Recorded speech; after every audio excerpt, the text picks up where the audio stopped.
इसके बाद हम देखते हैं कि इसमें प्रथमा विभक्ति में जो सूत्र का प्रयोग किया गया है वह सूत्र जो है प्रतिपदी का अर्थ लिंग परिमाण वचन मात्रे प्रथमा की प्रतिपादन पदी का अर्थ में यानी कि अर्थ को प्रकट करने में, मात्र लिंग के निर्धारण में, परिमाण मात्रा में किसी की मात्रा बताने में कि वह कितनी मात्रा में है, जैसे हम क्वांटिटी को मेजर करते हैं कि वह कितनी क्वांटिटी है, 1 किलो है 2 किलो है, तो उस तरह से हम बताने के लिए हम प्रथमा विभक्ति का प्रयोग करते हैं। और वचन मात्र के में, वचन मात्र मतलब हमारे वचन 3 प्रकार के वचन बताए गए हैं, पुल्लिंग स्त्रीलिंग और नपुंसकलिंग।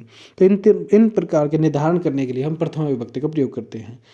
जैसे इसमें बताया गया कि किसी प्रतिपादक के उच्चारण में स्वार्थ द्रव्य वो प्रतिपादक किसी अर्थ के प्रतिपादन में यानी कि अर्थ को प्रकट करते हुए, जैसे किसी स्वार्थ बताते हुए, द्रव्य सब अर्थ यानी कि अपने अर्थ को प्रकट करने में, द्रव्य यानी कि कोई वस्तु है, सोना चांदी है, मेटल्स वगैरह नॉन मेटल्स वगैरह, इसको बताने में।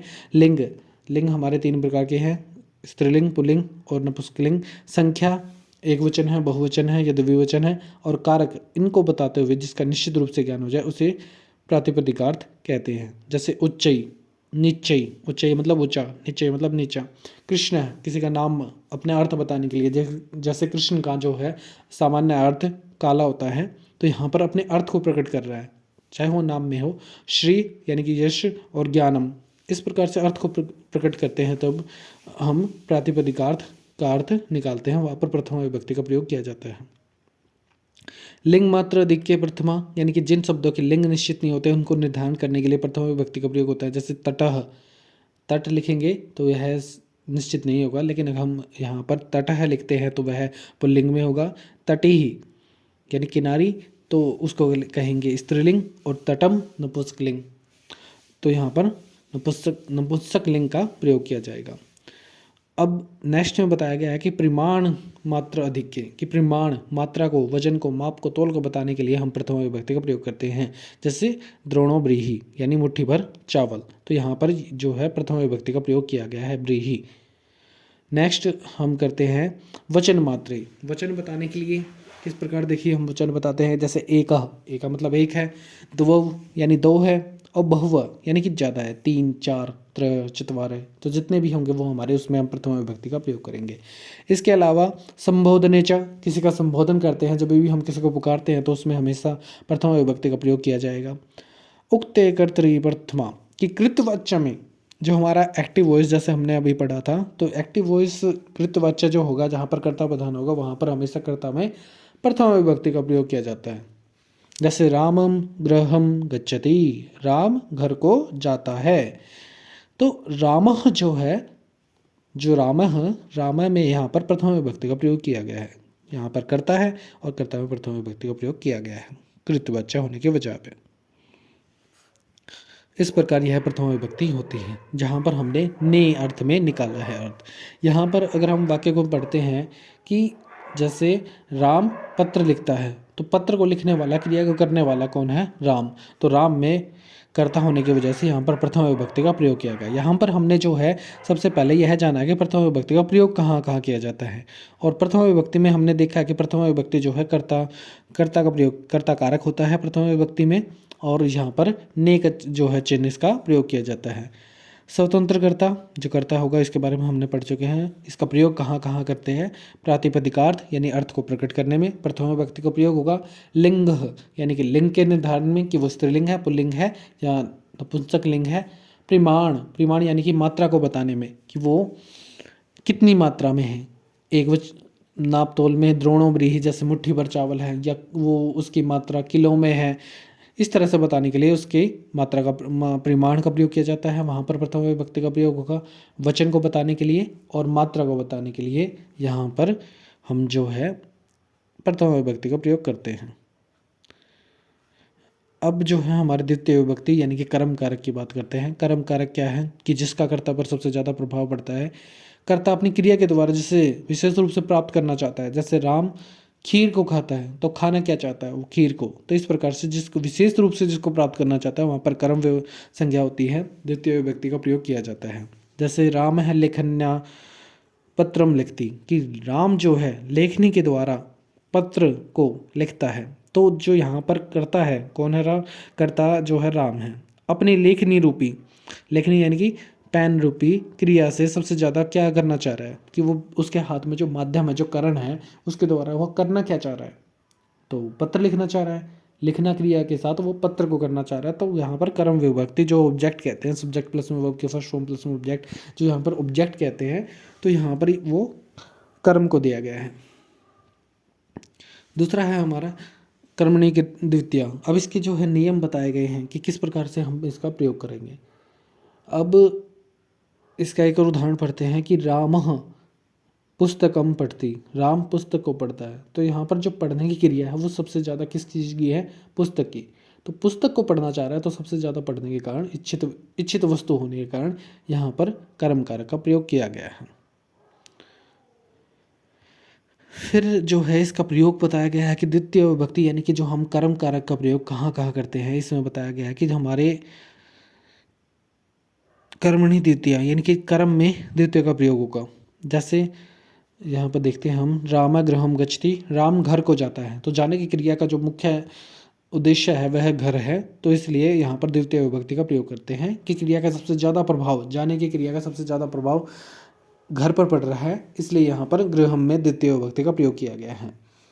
छात्र विद्यालयम गच्छति, जो छात्र है वो विद्यालय को जाता है। छात्र जो करता है, कहाँ पर जाने की क्रिया कर रहा है, विद्यालय को। तो इस प्रकार से यहाँ पर द्वितीय विभक्ति का प्रयोग किया गया है। आगे जो उदाहरण दिए गए हैं ये इनमें भी द्वितीय विभक्ति का प्रयोग किया गया है। जैसे अहम जलम पिबामि, मैं जल को पीता हूँ। तो पीने की जो क्रिया है वह जल है।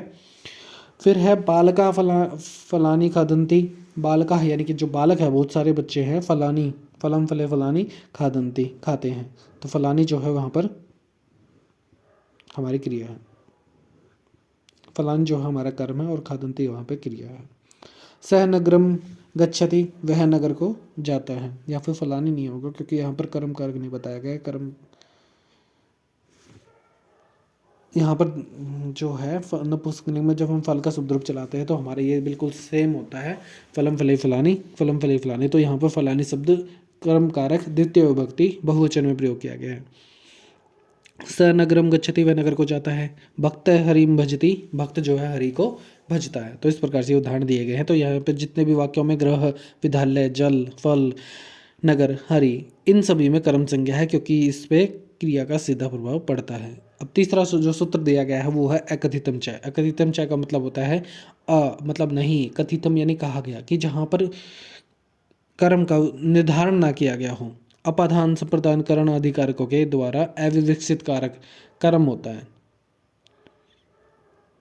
यानी कि ऐसी विभक्तियाँ जिसमें जो है कुछ शब्दों के कारण यहाँ पर द्वितीय विभक्ति का ही प्रयोग किया जाता है। ये हमारी जो है 16 जो है हमारी धातु बताई गई हैं, जिसको अकथितम च सूत्र के निर्धारण के क्षेत्र में आते हैं। जब भी अकथितम च सूत्र का प्रयोग किया जाएगा तो वहाँ पर इन 16 धातुओं का जिक्र होगा। ये इन 16 धातुओं के द्वारा जहाँ पर भी आपको ये धातु दिखाई दे तो वहाँ पर द्वितीय विभक्ति का प्रयोग होगा। ये कौन कौन सी धातु हैं? ये है हमारी जैसे दुह, याच, पच, दंड, रुद्र, पृच, ची, ब्रू, सास, जी, मत, मुश, नी, ह्री, कृश, वह। दुह मतलब दोहना, जैसे गाय को धोना। जैसे यहाँ पर दिया गया है वाक्य कि ग्वाला है धेनुम दुग्धम दोग्धी, कि जो ग्वाला है वो धेनुम गाय को, दुग्धम यानी कि दूध के लिए, दोग्धी दोहता है, कि जो ग्वाला है वो गाय से दूध दोहता है। याच यानी मांगना, हरी भली, हरी मांगने की जहाँ पर क्रिया की जाएगी वहाँ पर द्वितीय विभक्ति का प्रयोग होगा, और वहाँ पर कर्म कारक का प्रयोग होगा कि हरि बलीम वसुधाम याचते, कि जो हरि है वामन बलि से पृथ्वी से, वामन बलि से पृथ्वी को मांगते हैं। जो हरि है विष्णु भगवान ने जब वामन से बलि से जब उनसे वामन रूप धारण करके धरती को मांगा था, तो वहाँ पे बात बताई गई है कि किसको मांगते हैं, पृथ्वी को मांगते हैं। तो को विभक्ति का प्रयोग नहीं किया गया है, इसलिए यहाँ पर जो चिन्ह है वह उसका लोप हो गया है, इसलिए अकथितम च यानी कि जहाँ पर नहीं, उस चिन्ह का प्रयोग नहीं किया गया है बल्कि उसके बिना ही भाव को बताया गया है, वहाँ पर हमारे द्वितीय विभक्ति का प्रयोग होगा। तो जितने भी ये उदाहरण बताए गए हैं, जैसे हरि वामन बलि, जो हरि है वामन रूप में बलि से पृथ्वी को मांगते हैं, तो को का विभक्ति को ना चाहते हुए भी, ना प्रयोग करते हुए भी यहाँ पर द्वितीय विभक्ति का प्रयोग किया गया है, और वहाँ पर अर्थ जो है अपना अर्थ को स्पष्ट करता है। वसुधाम यानी कि द्वितीय विभक्ति का यहाँ पर प्रयोग किया गया है। जैसे हम राम के शब्द रूप में पढ़ते हैं कि राम रामौ रामा रामम, तो रामम वसुधाम, इस तरह से द्वितीय विभक्ति का प्रयोग किया गया है। दूसरा उदाहरण दिया गया है कि स नृपम समाम याचते, वह राजा से क्षमा को मांगता है। तो किससे मांगता है? राजा से। क्या मांगता है? क्षमा को का जो है यहाँ पर प्रयोग होना चाहिए था, लेकिन क्षमा को नहीं, को का चिन्ह नहीं भी लगा रहे हैं तो भी इसमें यही अर्थ निकलता है कि वह राजा से क्षमा मांगता है। क्षमा को मांगता है और क्षमा मांगता है, तो दोनों में अकथितम च का मतलब बिना चिन्ह लगाए भी उसका अर्थ जो है स्पष्ट हो रहा है, द्वितीय विभक्ति का प्रयोग कर रहे हैं। पच यानी कि पकाना, माता तंडुलान ओदनम पचती, कि माता जो है तंडुलान यानी कि चावलों को ओदनम पचती, बर्तन में पकाती है। तो को विभक्ति का यहाँ पर प्रयोग नहीं करेंगे कि माता चावलों से भात पकाती है। दंड, दंड धातु का दंड जो है, दंड धातु का प्रयोग करते हैं कि जैसे राजा चोरम सतम दंडयति, कि जो राजा जो है वो चोरों को सतम यानी कि 100 रुपये दंड लेता है। तो किससे लेता है? दंड को लेता है। तो इस प्रकार से यहाँ पर सभी वाक्यों में ये बताया गया है। आगे है रुद्ध, रुद्ध मतलब रोकना, जैसे राजा शत्रुन दुर्गम रुणधि, राजा जो है शत्रुओं को किले में रोकता है, तो वहाँ पर किले में रोकता है, शत्रुओं को रोकता है। तो यहाँ पर द्वितीय विभक्ति का प्रयोग किया गया है। पृच्छ, पृच्छ का मतलब होता है पूछना। गुरु शिष्यम प्रश्नम पृच्छति, कि जो गुरु है वो शिष्य को प्रश्नम, प्रश्न को पूछता है। जो गुरु है वो राजा से, गुरु जो है शिष्यों से प्रश्न को पूछता है। फिर है ची, ची का मतलब होता है चुनना। ची जो यहाँ पर बताया गया है चुनना है। वृक्ष, बालक है वृक्षम फलान अवचनोति, यानी कि जो बालक है वो वृक्ष से फलों को चुनता है। को यहाँ पर प्रयोग किया गया है, लेकिन यहाँ पर प्रयोग ना होने के कारण भी यहाँ पर फलम जो है बिना इसके अर्थ को स्पष्ट कर रहा है चिन्ह के। ब्रू, ब्रू धातु जो है इसमें गुरु शिष्यम धर्मम ब्रूते, कि जो गुरु है बोलना, बोलने का मतलब बोलना धातु का प्रयोग किया गया है। यहाँ पर गुरु शिष्यम, शिष्य को धर्मम, ध्रुव धर्म को बताता है, कि जो गुरु है वो शिष्य को उसका धर्म बता रहा है। तो को का प्रयोग करना चाहिए था, लेकिन यहाँ पर जो है बिना प्रयोग किए भी अकथितम च सूत्र से यहाँ पर द्वितीय विभक्ति में उसका अर्थ स्पष्ट हो रहा है। शास यानी कि उपदेश देना, गुरु शिष्यम धर्मम शास्ति, कि जो गुरु जो है शिष्य को धर्म की शिक्षा देता है, उपदेश देता है।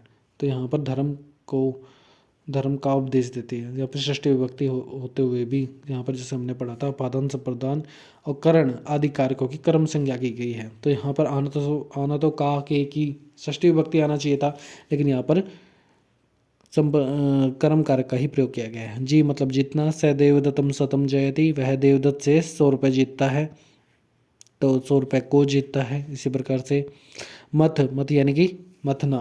सुधाम शीर्णधि मथनति मथनाति, कि जो सुधा जो है अमृत के लिए, सुधा अमृत का पर्यायवाची है, अमृत के लिए समुद्र को मथता है। तो शीर्णधि में देते हुए भक्ति का प्रयोग किया गया है। फिर है जो है मुश, मुश यानी कि चुराना। यज्जदत्तम सतम मुशनाति, कि जो यज्जदत्त से 100 रुपये चुराता है, तो 100 रुपये को चुराता है। तो द्वितीय विभक्ति। नी यानी कि ले जाना। कृषक अधेनम ग्रामम नयति, जो किसान जो है गाय को गाँव से ले जाता है। यहाँ पर जो है हमारे नी ले जाना, हरी हरना, कृष यानी कि खींचना, और वह ये जो है ले जाना, इन सभी धातुओं का समान अर्थ है, इसलिए समान एग्जाम्पल का प्रयोग किया गया है। आगे चलते हैं। आगे हमारा बताया गया है अधि शींग स्था आस, अधि शींग स्था आस। इस प्रकार से जहाँ पर इस सूत्र में जो है हमारे द्वितीय विभक्ति का प्रयोग होगा, जब वो अधि के साथ प्रयोग किया जाएगा। तो जितने भी हमारे उपसर्ग वगैरह का प्रयोग किया जाता है वहाँ पर ज़्यादातर हमारे द्वितीय विभक्ति का प्रयोग होता है। जैसे यहाँ पर अधितिष्ठति, तिष्ठ धातु का प्रयोग हो गया, जो स्था धातु है उसका दूसरा रूप जो है तिष्ठ बनता है। तो यहाँ पर अधितिष्ठति आपको दिखाई दे तो तिष्ठ धातु में स्था रूप है, और स्था धातु का जहाँ पर अधि के साथ प्रयोग होगा वहाँ पर द्वितीय विभक्ति का प्रयोग होगा। वैसे तो राजा सिंहासनम, सिंहासन पर के कारण यहाँ पर अधिकरण कारक होकर सप्तमी विभक्ति आनी चाहिए थी, लेकिन यहाँ पर जो है अधिसिंहस्थाकरम इस सूत्र के कारण जो है आपका अधितिष्ठति में सिंहासन में यहाँ पर द्वितीय विभक्ति का प्रयोग किया गया है। हरि वैकुंठम, वैकुंठ में यहाँ पर भी आपका सेम बताया गया है कि अधि आस्ते, अधि के साथ आस धातु का प्रयोग किया गया है। आस का मतलब होता है बैठना, तो आस धातु के साथ यहाँ पर जो है वैकुंठम, वैकुंठम में सप्तमी विभक्ति होते हुए होनी चाहिए थे, लेकिन यहाँ पर सूत्र के अनुसार द्वितीय विभक्ति का प्रयोग किया गया है। शिष्य आसनम अधितिष्ठति, जो शिष्य जो है आसनम, आसन पर बैठता है, तो वहाँ पर सप्तमी की जहाँ पर द्वितीय विभक्ति का प्रयोग किया गया आसनम अधितिष्ठति, अधितिष्ठ स्था धातु के वजह से। मुनि, मुनि ही जो है सिलाम अधिसेते, मुनि जो है सिला पर सोते हैं, तो सिलाम पर यहाँ पर द्वितीय विभक्ति। और सह प्रियंककम अधिसेते, वह जो है पलंग पर सोता है, तो यहाँ पर जो है अधिशेते सींग धातु का प्रयोग किया गया है। फिर जो है हमारा नेक्स्ट सूत्र है अभिनिवश्य, अभिनि, ये दो उपसर्गों के साथ इसी क्रम में ये दो उपसर्ग साथ में और इसके साथ विश धातु का प्रयोग किया जहाँ पर किया जाए तो वहाँ पर कर्म संज्ञा होती है, उसमें द्वितीय विभक्ति का प्रयोग किया जाता है। जैसे संतः सन्मार्गम अभिनिविश्यते, कि जो संत जो है सन्मार्ग में प्रवेश करते हैं। अभिनिविश्यते, विश धातु, नि उपसर्ग और उसके पहले जो है अभी, तो यहाँ पर अभिनिविश्यते सूत्र के अनुसार दो उपसर्ग साथ में प्रयोग किए गए हैं, उसके साथ में विश धातु का प्रयोग किया गया है, इसलिए यहाँ पर द्वितीय विभक्ति का प्रयोग हो गया है। सन्मार्गम में, सन्मार्गम में का चिन्ह है, सप्तमी आनी चाहिए थे, लेकिन अभिनिविश्य सूत्र से यहाँ पर जो है आपका द्वितीय विभक्ति का कर्म कारक का प्रयोग किया गया है। फिर अगला है हमारा संदेहयुक्त शब्द, हमारा सूत्र बताया गया है कि उप, अनु, अधि, आंग, वश, कि उप, अनु, अधि और आंग, इनमें से कोई भी उपसर्ग वश धातु के साथ लग जाए, वश मतलब वसना, रहना, तो ये वहाँ पर द्वितीय विभक्ति का प्रयोग होगा। जैसे नीचे एग्जाम्पल दे रखे हैं कि राजा नगरम उपवसति, कि राजा जो है नगर में रहता है।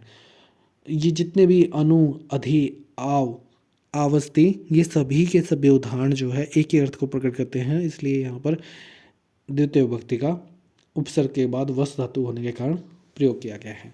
फिर है हमारा अंतरेण युक्त, यानी कि अंतरा यानी कि मध्य में, और अंतरेण यानी कि बिना। इन अवयवों के योग में, अवयव जो होते हैं हमारे अविकारी शब्द होते हैं, इसके साथ में द्वितीय विभक्ति का प्रयोग किया जाएगा। जैसे अंतराह, दो गांवों के बीच में, ग्रामम यानी कि दो गांवों के बीच में, नदी प्रवहती, नदी बहती है, तो यहाँ पर दो गांवों के बीच में नदी बहने के कारण अंतराह शब्द के कारण यहाँ पर द्वितीय विभक्ति का प्रयोग किया गया है। वरना गांवों के बीच में यहाँ पे का के की षष्ठी विभक्ति का प्रयोग होना चाहिए था, लेकिन सूत्र के अनुसार यहाँ पर अंतरा आपका द्वितीय विभक्ति का प्रयोग कर्म कारक का प्रयोग किया गया है। संस्कृतम अंतरेण, संस्कृत के बिना, न किमपि जानामि, कुछ भी नहीं जानता, संस्कृत के सिवाय और कुछ भी नहीं जानता है, तो संस्कृतम अंतरेण, अंतरेण के बिना है, यहाँ पर द्वितीय विभक्ति का प्रयोग किया गया है। हमारे कुछ कारक ऐसे भी हैं जिसमें जो है पंचमी, तृतीया और द्वितीया तीनों विभक्ति का प्रयोग किया जाता है, वह जो है स्थिति के अनुसार परिवर्तित कर दी जाती है। आठवां है हमारा अभितः, परितः, सम्य, निक्षा, हा, प्रतियोगपि, कि इन अव्ययों के योग में अगर कोई भी धातु प्रयोग की गई है तो उसमें हमेशा किसका प्रयोग होगा, द्वितीय विभक्ति कर्म कारक का प्रयोग होगा। अभितः यानी कि दोनों ओर या आसपास की चीज़ें हैं, परितः यानी कि चारों ओर, सम्या यानी समीप, निक्षा यानी निकट, और हा जब भी हम दो शौक में होते हैं तो हम इस प्रकार से प्रयोग करते हैं। और प्रति होता है और, जैसे वह गाँव के प्रति लगाव है होना, तो प्रति मतलब की ओर। अब उदाहरण के साथ इन्हें बताते हैं कि ग्रामम अभितः वनम अस्ति, कि गाँव के चारों ओर या और आसपास वनम अस्ति, वन है, तो के संबंध कारक होना चाहिए, लेकिन अभिता का प्रयोग करने के कारण यहाँ पर जो है हमें द्वितीय विभक्ति कर्म कारक का प्रयोग करना पड़ रहा है। आश्रमम, आश्रम के अभिता यानी कि दोनों ओर, वृक्षा संति दोनों ओर है, तो अभिता। इसी प्रकार से हमारा विद्यालयम परितः वृक्षा संति, विद्यालय के चारों ओर वृक्ष है, तो द्वितीय विभक्ति का प्रयोग किया गया है परिता की वजह से। ग्रामम परिता उपवनानि सन्ति, गांव के दोनों ओर चारों ओर उपवन है यानी बगीचा है। लंका सम्या, लंका के जो समीप है, सागर अस्ति। इन सभी जितने भी शब्द दिए गए हैं ये किसी वस्तु के समीप अर्थ में प्रकट करने के लिए बताए गए हैं। लंका सम्या सागर अस्ति, लंका के समीप में जो पास में है सागर है। लंका निक्षा हनिष्यति, लंका के समीप मरेगा मारेगा। तो राम ने जब रावण को मारा था लंका के समीप था, तो लंका निक्षा हनिष्यति, लंका के समीप मारेगा। हा कृष्ण भक्तम, किसी कृष्ण भक्त को संबोधन करने के लिए कि उसकी मृत्यु होने पर, कि खेद होने के कारण या दुख होने के कारण यहाँ पर हा का प्रयोग किया गया है, और हा के साथ हमने द्वितीय विभक्ति का प्रयोग किया गया है। कृष्ण के अभक्त के लिए, कि जो कृष्ण का भक्त नहीं है उसके लिए खेद है कि वह कृष्ण की महिमा को नहीं जान पाया, तो यहाँ पर द्वितीय विभक्ति का प्रयोग किया गया है।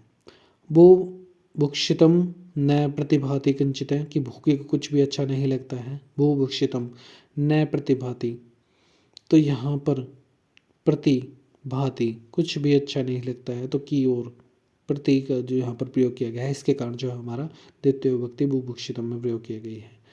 छात्र है गुरुम प्रति श्रद्धा सेति, कि जो छात्र है वो गुरु के प्रति श्रद्धा रखता है। स नगरम प्रति गच्छति, वह नगर की ओर जाता है। इस प्रकार से हमारे इन शब्दों के साथ अभितः परितः सम्या निक्षा हा प्रति योग अपी होने पर द्वितीय विभक्ति कर्म कारक का प्रयोग किया जाएगा। उभय सर्व, उभय मतलब दोनों ओर, सर्वतः सब और, कार्याधिक प्रियादिषु त्रिषु, द्वितीया में आम्र इंगिता अंतरेषु ततो अन्यत्रपि दृश्यते। क्या कहा गया कि उभ्यतः दोनों ओर, सर्वतः यानी सभी ओर, धिक यानी कि धिक्कार होने पर, का भाव होने पर, उपरियुक्तः ऊपरी ऊपरी यानी कि दो बार ऊपर ही ऊपर, इस तरह से अर्थ में अधि अधि नीचे ही नीचे, अधो अधः, इस पदों के साथ द्वितीय विभक्ति का प्रयोग किया जाता है। जहाँ पर दो बार अधि, अधि का साथ तो हम सप्तमी विभक्ति का जो बताया गया है, लेकिन यहाँ पर अधि अधि दो बार समान अधि का प्रयोग करने के कारण, अधः का प्रयोग करने के कारण यहाँ पर द्वितीय विभक्ति का प्रयोग किया गया है। उभ्यतः नदी वृक्ष संधि, कि वृक्ष जो है दोनों ओर है किसके, नदी के, तो नदी के दोनों ओर वृक्ष है, उभ्यता के कारण यहाँ पर प्रयोग किया गया है। मार्गम उभ्यता वृक्ष संधि, मार्ग में मार्ग के दोनों ओर वृक्ष है, दोनों ओर उभ्यता, जहाँ पर ये सर्वतः जो उपसर्ग या अव्यय बताए गए हैं ज़्यादातर में हमारे द्वितीय विभक्ति का प्रयोग किया जाता है जब हम कारक पढ़ते हैं। तो जैसा आप देख सकते हैं नीचे जितने भी एग्जाम्पल दे रखे हैं इनमें सभी में द्वितीय विभक्ति का प्रयोग इन 9वें सूत्र की वजह से हो रहा है। आगे चलते हैं। काल धन, काल अधर्ण अत्यंत संयोगे, कि किसी काल के में कोई क्रिया लगातार हो रही है, कंटिन्यूस टेंस का हम प्रयोग कर रहे हैं, जैसे वह लगातार 2 घंटे से पढ़ रही है, इस तरह का हम प्रयोग करते हैं, तो वहाँ पर द्वितीय विभक्ति का प्रयोग किया बताया गया है कि यदि किसी काल में कोई क्रिया लगातार हो तो ऐसे कालवाची पद में द्वितीय विभक्ति का प्रयोग होगा। किस तरह से होगा, आगे बढ़ते हैं। इसी तरह से यदि कोई अधो, अधो का मतलब होता है मार्ग की दूरी, जैसे हम किलोमीटर्स वगैरह में दूरी मापते हैं, उसी प्रकार से यहाँ पर अधो जो है एक मापने के यूनिट का प्रयोग किया गया है। कि इसी तरह से यदि अधो यानी दूरी में कोई वस्तु लगातार हो, अधोवाचक मार्गवाचक हो, तो वहाँ पर द्वितीय विभक्ति का प्रयोग होता है। जैसे छात्र है मासम अधीते, छात्र महीने भर लगातार पढ़ता है, जो छात्र है वो लगातार पढ़ रहा है, तो यहाँ पर जो क्रिया है वो लगातार हो रही है, कंटिन्यूस टेंस का प्रयोग किया गया है, तो इस वजह से यहाँ पर द्वितीय विभक्ति का प्रयोग किया गया है। और सूत्र कौन सा लगेगा कि काल अध्व, काल यानी कि समय के कारण, कि समय जो है लगातार है आपका, इस तरह का सूत्र आपका तृतीय विभक्ति में भी प्रयोग होगा। लेकिन वहाँ पर अंतर केवल इतना होगा कि यहाँ पर जो हम लगातार अनंत संयोग है, यानी कि वहाँ पर जो संयोग है, यहाँ पर जो संयोग है, जो जुड़ाव है वो लगातार है, इस वजह से यहाँ पर द्वितीय विभक्ति का प्रयोग होगा। लेकिन उसमें अगर मान लो वह लगातार ना पढ़कर केवल 2 महीने में एक बार पढ़ता है, या 3 महीनों के बीच में 1 महीना पढ़ता है, 1 महीना नहीं पढ़ता है, तो उस प्रकार से वहाँ पर तृतीय विभक्ति का प्रयोग हुआ। लेकिन यहाँ पर अगर वो लगातार क्रिया को कर रहा है, जो यहाँ पर बताया गया है कि लगातार कोई क्रिया हो रही है, तो वहाँ पर आपकी द्वितीय विभक्ति का प्रयोग होगा। जैसे मास छात्र मासम अधीते, छात्र है वो महीने भर लगातार पढ़ रहा है, काल के बारे में बता रहे हैं। आगे जो हम मार्गवाचक बताया गया है कि छात्र है क्रोशम अधीते, जो छात्र है वह कोष भर लगातार पढ़ता है। कोष भर लगातार पढ़ता है यानी कि चलता है या पढ़ता है। तो एक मार्गवाचक बताया गया कि एक कोष तक वो पढ़ता हुआ चलता है। क्रोशम गिरी वर्तते, कि कोष भर जो है विस्तृत पर्वत है, कि एक कोष के लिए यानी कि एक कुछ किलोमीटर्स की दूरी के लिए जो पर्वत है वो फैला हुआ है। तो मार्गवाचक मार्ग में बताया है कि वो पर्वत कहाँ तक फैला गया है, तो वहाँ पर द्वितीय विभक्ति का प्रयोग किया गया है कोशम में। कोशम कोटिला नदी की कोष भर यानी कि जो आपकी मेजर की यूनिट बताई गई है, ये भी कोष भर जो नदी है वो आपकी टेढ़ी है। तो मार्ग बताया गया, मार्गवाचक के कारण लगातार है, एक कोष तक लगातार कार्य चल रहा है, मार्ग के बारे में बता रहे हैं। तो वहाँ पर जो है ये आपकी द्वितीय विभक्ति का प्रयोग किया गया है। स मासम अधीते रामायणम, वह मास भर के लिए अधीत रामायण को पढ़ता है, महीने भर लगातार पढ़ रहा है, इसके वजह से कालवाचक होने की वजह से आपका द्वितीय विभक्ति का प्रयोग किया गया है। स सप्ताहम पठिष्यति, वह सप्ताह भर पढ़ता है। इस प्रकार से आपका द्वितीय विभक्ति यहाँ पर खत्म होता है। नेक्स्ट जो है हम नेक्स्ट वीडियो में करेंगे तृतीय विभक्ति करण कारक, यानी कि किसी कार्य को साधने के लिए जो बताया गया है। आज के लिए इतना ही, धन्यवाद।